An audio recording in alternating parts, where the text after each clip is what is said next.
And so we've got 6 general practice tips that we like for managers. I'm not going to read each one because you all can see them.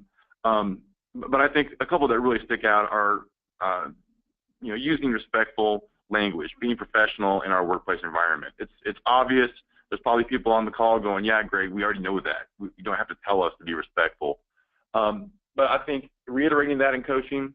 But of all these bullets, I think one that really resonates in coaching, because the other ones are points that are heard a lot about fair treatment and being consistent and avoiding stereotypes. I think those are heard a lot. But I think the point about relevance, the 4th point up there, it says avoid commenting on irrelevant details. The point of that one is that one really resonates in management training.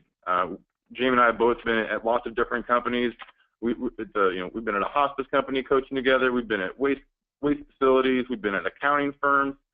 And regardless of the environment, that coaching point is really helpful to emphasize we've got to keep things relevant at work because we've got to be professional. We've got to stay on point. And the more irrelevant we are at work, the more likely issues arise. We're going to talk about football at work. Jamie and I are in Dallas.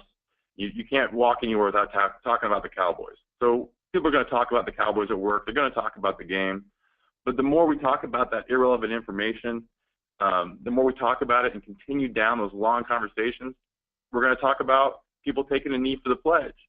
We're going to talk about that might lead to conversations about politics and about religion and all kinds of issues that we don't have to delve into at work. And the point of that is when you're coaching your managers and supervisors, that's a good point to harp on.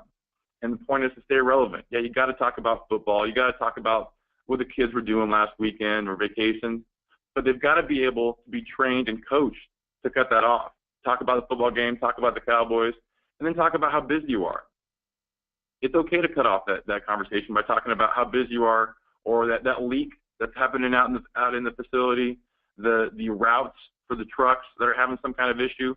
It's okay for managers to understand to cut off those irrelevant conversations and get back to work.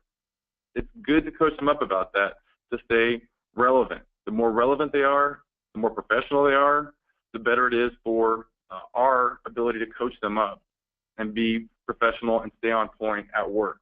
And it prevents so many issues from ever bubbling up because we're staying on task.